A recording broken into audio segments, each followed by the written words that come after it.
Hello everybody, this is Bird Brain. We're here, we are nerdy for the birdies. The Philadelphia Eagles fly to the West Coast to take on the LA Rams, and I have some reactions.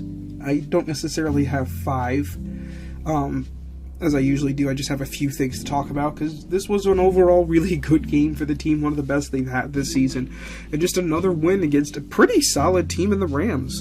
And so let's get into my honest thoughts and observations.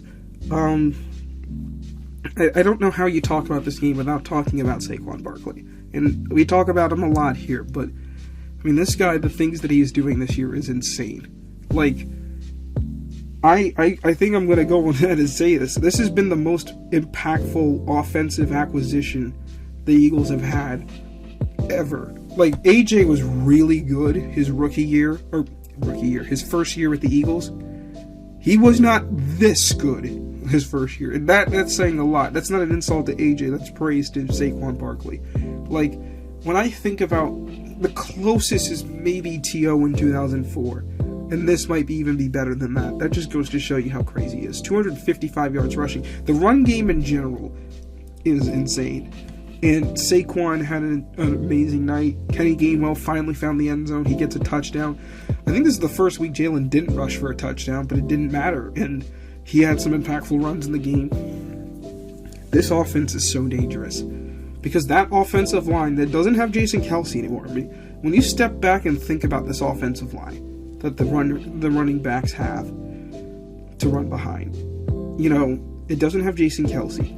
When you think about the line, you know, around 2017, Jason Peters, Isaac Seumalo, Jason Kelce, Brandon Brooks, Lane Johnson. Only one guy from that group is still here. We've nearly entirely replaced the offensive line, and it still looks really good. I mean, Jeff Stoutland, Jesus Christ, if he could get Coach of the Year, he would get Coach of the Year, because my God, the running game is so dangerous, and you pair it with a passing game. I mean, A.J. Brown had 100 yards tonight, and it didn't really feel like it mattered. It did not matter, because you know why? Because the running game dominated. And this is an offense that, you know, they've run it really well, but when they need to and want to, they can throw it, right? They can put the ball downfield. We have seen Jalen throw in these games, make plays. He didn't have to do a ton of it tonight because the running game was just so good. So this offense is so dangerous, and to watch it in this game, it's going to be fascinating to see what happens when we get to the playoffs. And the Eagles have just continued to win and win and win, and a lot of it behind that run game, and they still have the passing game in the back burner. It's going to be insane when they get it all together. Which bleeds into my next point, which is they do still need to get it all together. Early on in the game, I really do feel like we left some meat on the bone with some red zone opportunities, mainly due to mistakes, penalties, stuff like that. I mean, I've been saying it all season. The team that is going to beat this team more than anyone else is ourselves. This team just has so much talent around it, so many good players, so many interesting talents at various levels of the offense and defense. When they make mistakes, you keep teams in the game. There was a lot of so there were some pass interference calls defensively. Now, I thought some of them were ticky-tacky. Offensively, we had that drive that was stalled by 3 penalties, and we're kicking for field goals. And it's like, the difference, man, if we had just continued to execute all the way through a drive. You know, we scored 37 tonight. We could have scored, 40 plus. We still haven't yet. I feel like there's going to be an inevitable crash course with this team and the Detroit Lions, and whatever team blinks first is going to lose, and we cannot be the team that blinks. I thought for the most part the offense looked really good. They just too many mistakes there. Defensively, fairly solid. Too many mistakes.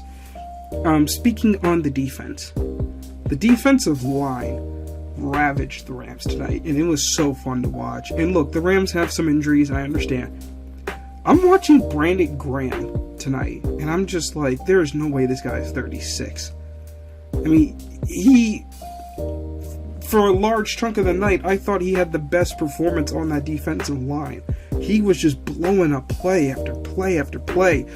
And this is a guy that's 36, going to retire in a year, and he looks like he could go another 5 years. I wouldn't be surprised if he did at this point.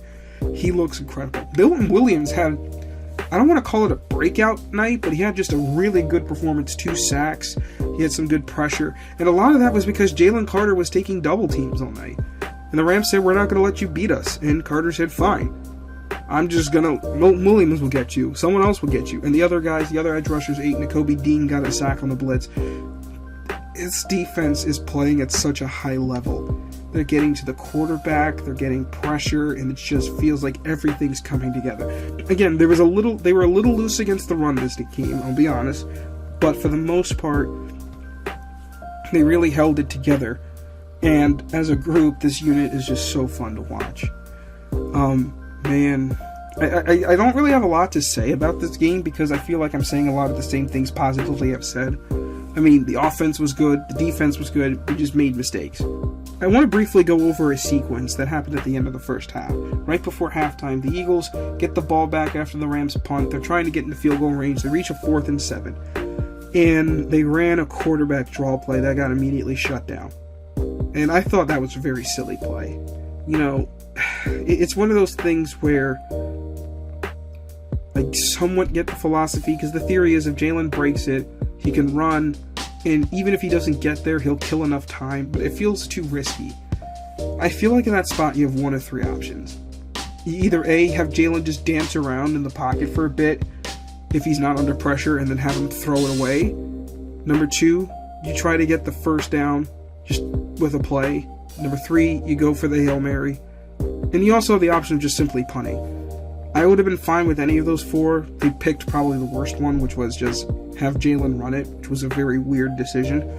I don't agree with it. I think the perfect play call would have been some sort of rollout with a levels or sail concept, which basically would be something like Jalen rolling to his right behind the offensive line, just shifting, and he'd either have somebody running it out like Dodson or Goddard right around the line, right around the first down line, and then having someone like AJ running a go route. So if the go route's there, you throw it. If the out route is there, you hit that. And if neither are there, you throw it away.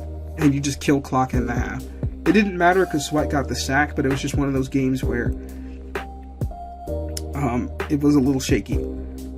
So I didn't like that decision making, and it kind of goes back to what I say, about this team and who's going to beat it. That decision making could lose you a game, right? I don't know who called the play, but that can't happen again.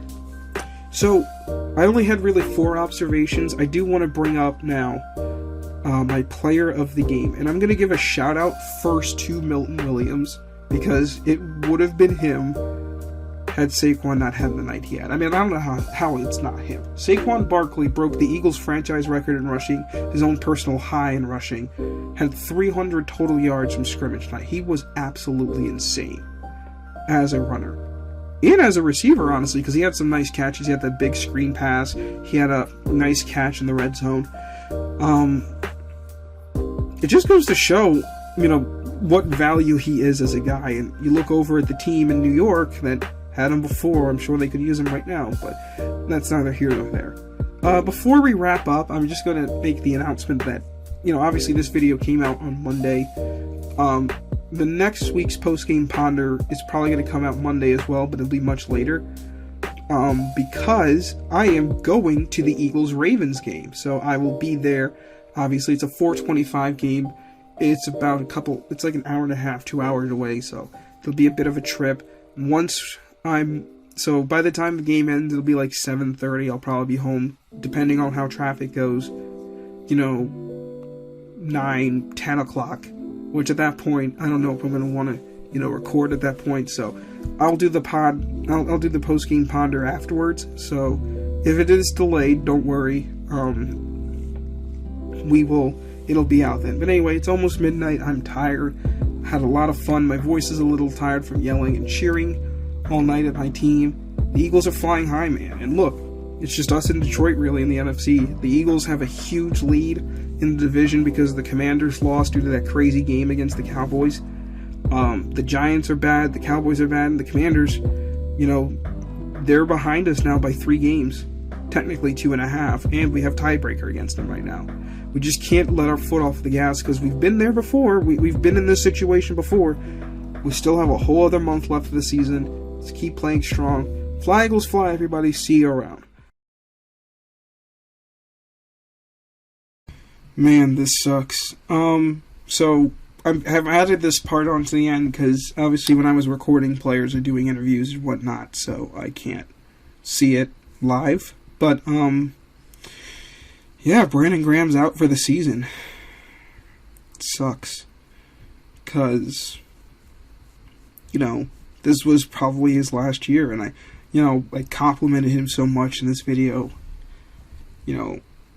It sucks, man, that he's going to be out for the season. It's a kind of a sour note at the end of a game.